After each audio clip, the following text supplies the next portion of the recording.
কেন্দ্রীয় নির্বাহী কমিটির সদস্য ঢাকা বিশ্ববিদ্যালয় কেন্দ্রীয় সংসদের সভাপতি প্রাণপ্রিয় নেতা প্রাণপ্রিয় অত্যন্ত নির্ভরযোগ্য হাসান মামুন।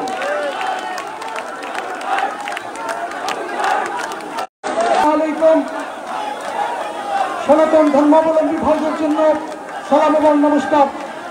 বিসমিল্লাহির রহমানির রহিম। ঐতিহাসিক 7ই নভেম্বর জাতীয় বিপ্লব ও সংহতি দিবস উপলক্ষে গলাচিপা উপজেলা এবং পৌর বিএনপি আয়োজিত আজকের এই জনসভার সম্মানিত সভাপতি গলাচিপা উপজেলা বিএনপির সংগ্রামী সভাপতি গলাচিপা উপজেলা বিএনপির সাধারণ সম্পাদক সিনিয়র সহসভাপতি সহ পৌর বিএনপি উপজেলা বিএনপির নেতৃবৃন্দ,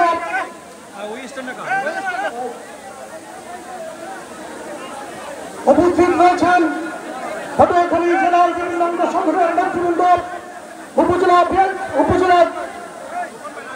অঙ্গ সংগঠনের নেতৃবৃন্দ, উপস্থিত রয়েছেন দশপুরা উপজেলা বিএনপির নেতৃবৃন্দ, বিভিন্ন ইউনিয়নের সম্মানিত সাধারণ সম্পাদক, যারা অক্লান্ত পরিশ্রম করে এই জনসভাকে সফল এবং সাফল্যমণ্ডিত করেছেন, পৌরসভার বিভিন্ন ওয়ার্ডের সভাপতি সাধারণ সম্পাদক সহ অঙ্গ সংগঠনের নেতৃবৃন্দ, যারা এই জনসভাকে এই মাঠকে কানায় কানায় পূর্ণ করে দিয়ে বাংলাদেশ জাতীয়তাবাদী দলের পতাকাকে সমৃদ্ধ করেছেন, তাদের সবাইকে আমি আমার ব্যক্তিগত পক্ষ থেকে ধন্যবাদ জানাচ্ছি।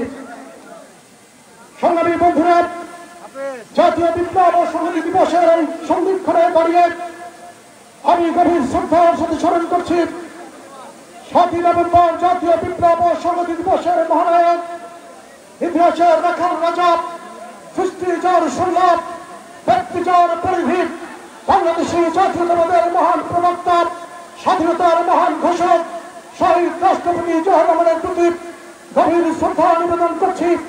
মহান মুক্তিযুদ্ধের বীর শহীদদের প্রতি গভীর শ্রদ্ধা নিবেদন করছি। এই জনপদের আমাদের প্রিয় জননেতা রাজপথে স্বৈরাচারের পেটোয়া বাহিনীর হামলায় মারাত্মকভাবে আহত হয়ে চিকিৎসাধীন অবস্থায় শহীদ হয়েছেন আমাদের প্রিয় নেতা, আমার প্রিয় বাবা আলহাজ শাহজাহান খান সহ এই স্বৈরাচার বিরোধী আন্দোলনে যারা প্রাণ দিয়েছেন তাদেরকে গভীর শ্রদ্ধার সাথে স্মরণ করছি, গভীর শ্রদ্ধার সাথে স্মরণ করছি। এই গলাচিপা এবং দশপিনার 8জন বীর মেধাবী ছাত্র এবং শহীদ সহ এই বৈষম্য বিরোধী ছাত্র আন্দোলনের শত শত বাংলাদেশের তাজা প্রাণ শেখ হাসিনার পেটোয়া বাহিনী এবং পুলিশের নির্মম গুলিতে শহীদ হয়েছেন, সেই শহীদদের প্রতি শ্রদ্ধা নিবেদন করছি। সংগ্রামী বন্ধুরা, আজ 7 নভেম্বর জাতীয় বিপ্লব ও সংহতি দিবস। 1975 সালের এই দিনে বাংলাদেশের স্বাধীনতা এবং সার্বভৌমত্বকে রক্ষা করবার জন্য বাংলাদেশের সিপাহী এবং জনতা কাঁধে কাঁধ মিলিয়ে বাংলাদেশের সার্বভৌমত্ব বিরোধী শক্তিকে পরাজিত করে জাতীয় বিপ্লব এবং সংহতি দিবস এই জাতিকে উপহার দিয়েছিলেন। আওয়ামী লীগ এই জাতীয় বিপ্লব এবং সংহতি দিবসকে তার আদর্শের সাথে সাংঘর্ষিক মনে করে তারা এই দিবসের সরকারি এবং জাতীয় ছুটিকে তারা বাতিল করেছিল।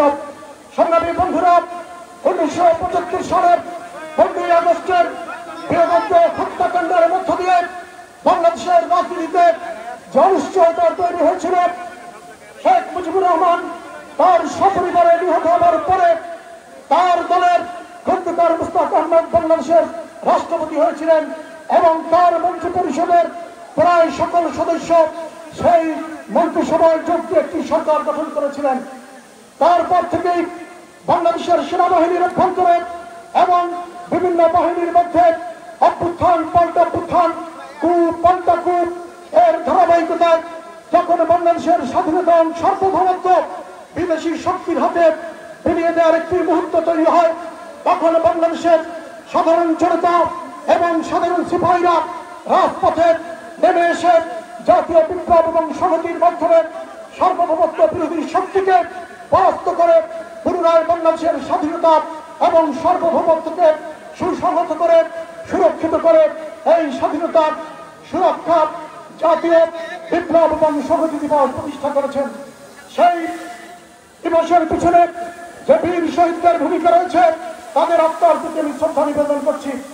সংগ্রামী বন্ধুরা, সেই জাতীয় বিপ্লব এবং সংহতি দিবসের মধ্য দিয়ে শহীদ রাষ্ট্রপতি জিয়াউর রহমান বাংলাদেশের রাজনৈতিক কেন্দ্রবিন্দুতে চলে আসেন এবং তিনি বাংলাদেশের বহুদলীয় গণতন্ত্র প্রতিষ্ঠা করেন এবং জনগণের ভোটে নির্বাচিত হয়ে বাংলাদেশের রাষ্ট্রপতি এবং বাংলাদেশি জাতীয়তাবাদের শ্রেষ্ঠ দর্শনের মাধ্যমে একটি বাংলাদেশ জাতীয়তাবাদী দল তৈরি করেন, যে দল বাংলাদেশের মানুষের আশা আকাঙ্ক্ষার পাশাপাশি বাংলাদেশের স্বাধীনতা এবং সার্বভৌমত্বের প্রতিনিধিত্ব করে।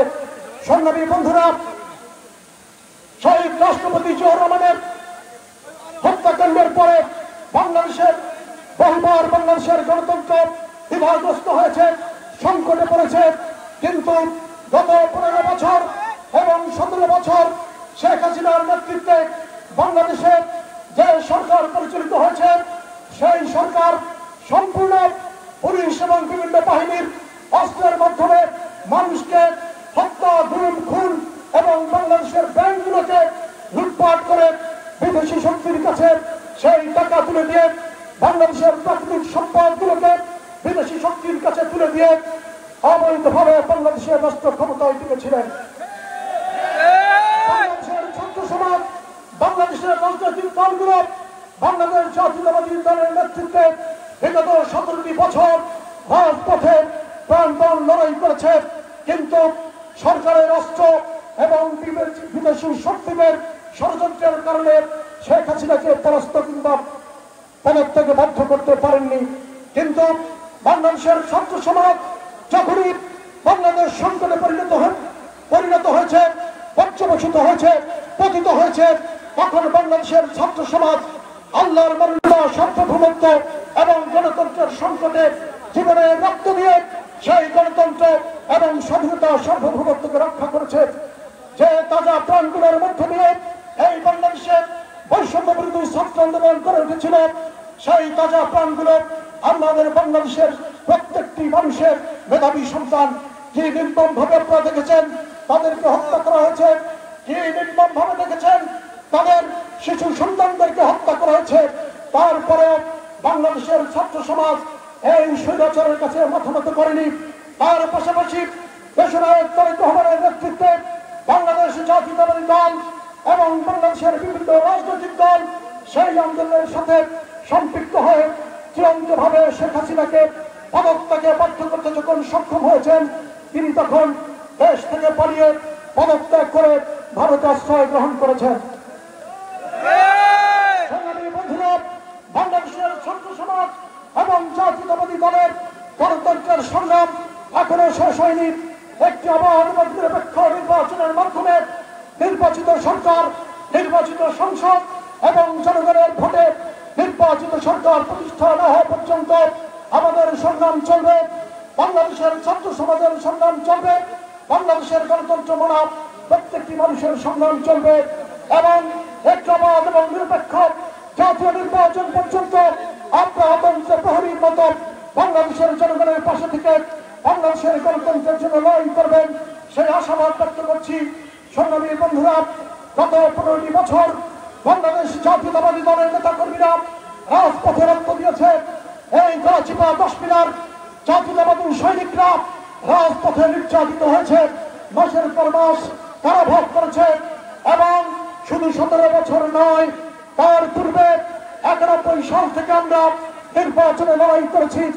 আলহাজ সাজান খানের নেতৃত্বে 1996 সালের 15 ফেব্রুয়ারি ছাড়া আর কোন নির্বাচনে আমরা কাঙ্ক্ষিত বিজয় অর্জন করতে পারি নাই। জনগণ কি আশা করেছে আমাদের কাছে, কি আচরণ আমরা করেছি, কি আমরা করতে পারি নাই, কেন তাদের আশা পূরণ করতে পারিনি, গত 15টি বছর আমরা সেটি মূল্যায়ন করার চেষ্টা করছি। কি করলে এই গলাচিপা 10 মিনার মানুষ বাংলাদেশ জাতীয়তাবাদী দল এবং দেশনেত্রী বেগম খালেদা জিয়ার মনোনীত প্রার্থীকে এই আসনে তারা নির্বাচিত করবে এবং জনগণের উন্নয়ন এবং উৎপাদনের রাজনীতিকে সামনে এগিয়ে নিয়ে যাওয়ার জন্য আমাদেরকে সুযোগ দিবে। আমরা সেটি চেষ্টা করে জনগণের কাছাকাছি যাওয়ার চেষ্টা করেছি। কতটুকু আমরা পেরেছি আগামী নির্বাচনে তা মূল্যায়ন করবে এই জনপদের লোকজন। কিন্তু এই বাংলাদেশের এই গলাচিপা 10 মিনার উন্নয়নের জন্য বাংলাদেশের এই পটুয়াখালী 3 গলাচিপা 10 মিনার জাতীয়তাবাদী সৈনিকদের প্রত্যেকটি নেতা কর্মীদের একটাই আকাঙ্ক্ষা হচ্ছে এই বাংলাদেশের এই পটুয়াখালী 3 আসনে বাংলাদেশ জাতীয়তাবাদী দলের একজন সংসদ সদস্য নির্বাচিত হোক। আমি নিজেকে সেখানে যোগ্য লোক মনে করি না। দেশনেত্রী বেগম খালেদা জিয়া যাকে মনোনয়ন দেবেন তিনি যদি বাংলাদেশ জাতীয়তাবাদী দলের হন আমরা তাকে ফুলের মালা দিয়ে গ্রহণ করব।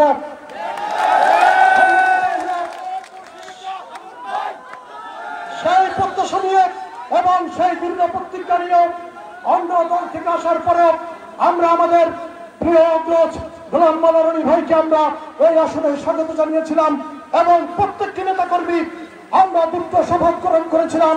যদি তার নেতৃত্বে বাংলাদেশ জাতীয়তাবাদী দল এই আসনে বিজয় অর্জন করে তাহলে আমরা নিজেরা সকল বঞ্চনা ত্যাগ তিতিক্ষার মধ্য দিয়ে বাংলাদেশ জাতীয়তাবাদী দলের সেই বিজয়কে আমরা স্বাগত জানাবো। কিন্তু 2018 সালের নির্বাচনের পরে এই গলাচিপা 10 মিনার রাজনীতি আপনারা দেখেছেন আমাদের শত শত নেতা কর্মী তারা ভোগ করেছে, নির্যাতিত হয়েছে। আমাদের সেই প্রতিনিধি আমাদের গোলাম মাওলা রনি ভাই কতটুকু দায়িত্ব পালন করেছেন আপনারা মূল্যায়ন করবেন, এই ভোটাররা মূল্যায়ন করবে। আমি আমার অগ্রজ হিসেবে ঢাকা বিশ্ববিদ্যালয়, ঢাকা কলেজ এবং নতুন উলানিয়া ইউনিয়নের উলানিয়া স্কুলের প্রিয় বড় ভাই হিসেবে তাকে সর্বধর্মের শ্রদ্ধা করছি এবং তার সকল সহযোগিতা আমরা কামনা করছি। কিন্তু বাংলাদেশ জাতীয়তাবাদী দলের বাইরে থেকে কাউকে যদি এই বাংলাদেশ জাতীয়তাবাদী দলের প্রার্থী হিসেবে এই আসনে মনোনয়ন দেওয়া হয় আপনারা কতটুকু তাকে আপন করে নিতে পারবেন? আমার প্রিয় ছোট ভাই জাতীয়তাবাদী স্বেচ্ছাসেবক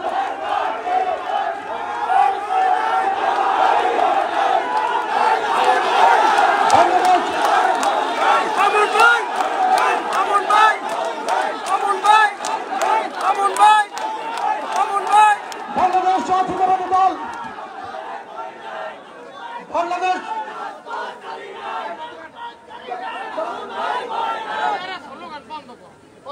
বাংলাদেশ জাতীয়তাবাদী স্বেচ্ছাসেবক দলের কেন্দ্রীয় সাধারণ সম্পাদক কিছুদিন পূর্বে গলাচিপা 10 মিনার সফর করেছেন।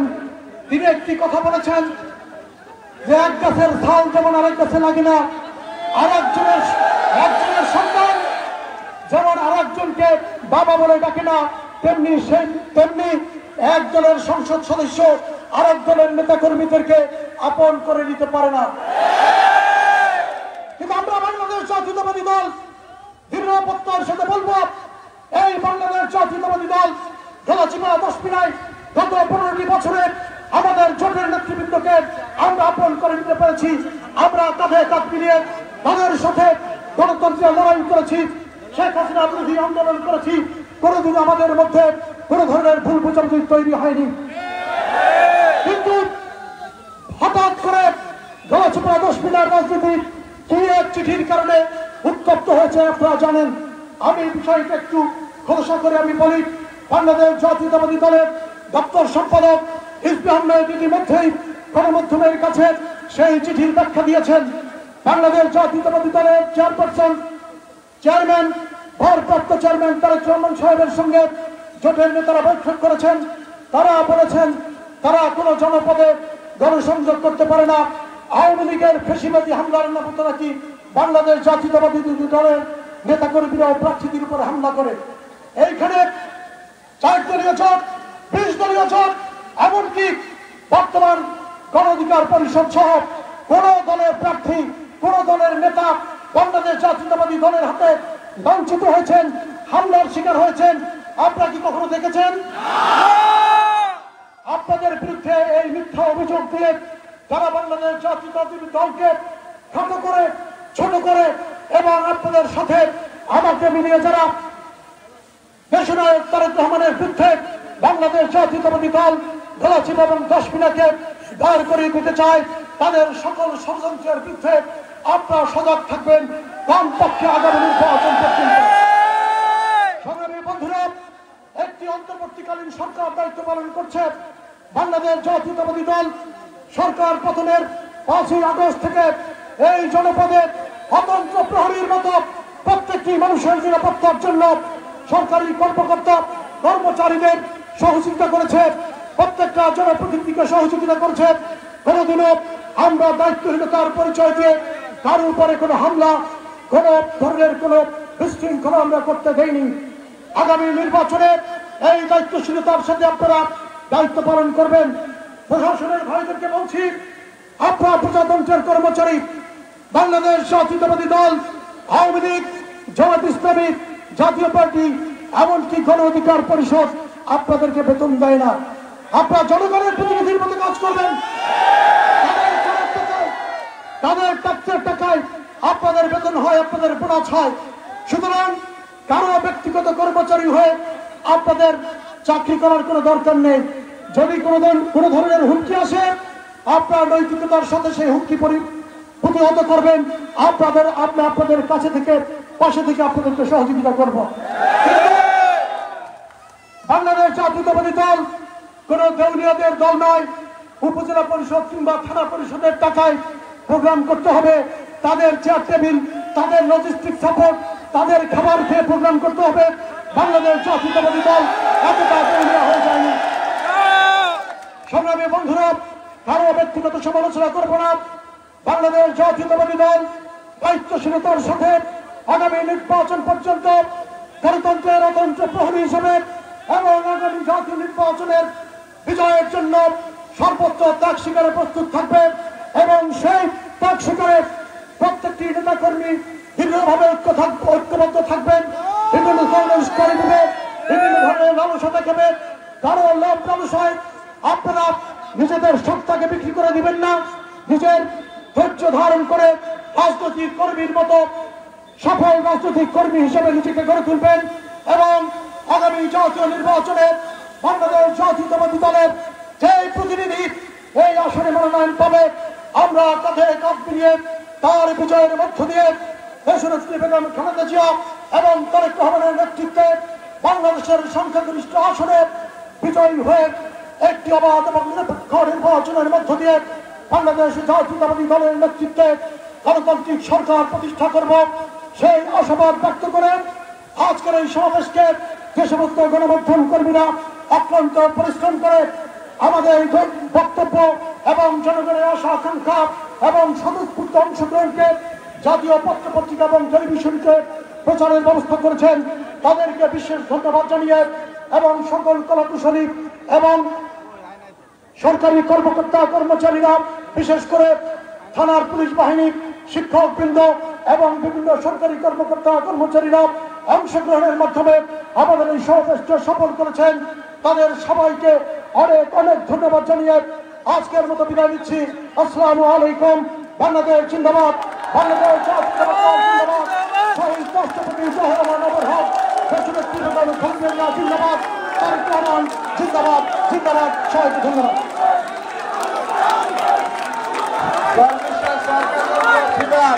সাড়ে 10টায় লঞ্চ ছাড়বে, সরকারের যে ভাইয়েরা এসেছেন 5:30 লঞ্চ ছাড়বে, আপনার লঞ্চে জন্য চলে যান।